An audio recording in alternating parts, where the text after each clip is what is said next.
नमस्ते। मैं एक कहानी के माध्यम से आपको बताऊंगी कि जीवन में कभी भी हमें निराश नहीं होना चाहिए। तो एक राजा था, वो अपने विरोधियों से लड़कर हार गया। फिर उसके विरोधी जो थे उसके पीछे पड़ गए और भागते भागते राजा अपनी जान बचाते बचाते एक गुफा में जा पहुंचा। और गुफा में जैसे ही वो गया, उसके पीछे फिर से विरोधी जन आए और उसको खोजने लगे, लेकिन उन लोगों को राजा नहीं मिला। लेकिन वो लोग थोड़े समझदार ज़्यादा थे। उन लोगों ने क्या किया कि गुफा का दरवाज़ा ही बंद कर दिया। उसके बाद फिर वो लोग चले गए। लेकिन अब राजा क्या करे, राजा को तो जीवित रहना है, राजा को निकलना है।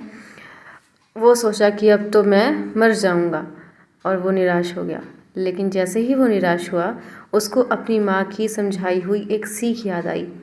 उसकी माँ हमेशा कहा करती थी कि कभी भी अगर तुम्हें लगे कि अब ये अंतिम समय है, अब मैं कुछ नहीं कर सकता, मैं हार गया, तो भी तुम्हें एक अंतिम प्रयास ज़रूर करना है। उस वक्त फिर राजा उठा, उसमें थोड़ी जान आई।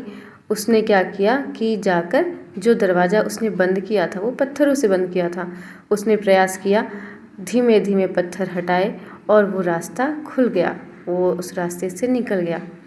तो वैसे ही हमारा जीवन है। अगर हमें कभी भी ऐसा लगे कि अब सब खत्म हो रहा है, लेकिन हमें उस वक्त भी निराश नहीं होना चाहिए और हमें उस वक्त भी प्रयास करना चाहिए। जब हम अंधेरे में जंगल में चलेंगे तो फिर हमें कुछ दिखाई नहीं देगा, लेकिन क्या पता कि अचानक से बहुत तेज़ बिजली चमके और हमें सामने प्रकाश दिख जाए, हमें रास्ता दिख जाए और हम जंगल को पार कर सकें। तो ऐसा ही हमारा जीवन है। धन्यवाद।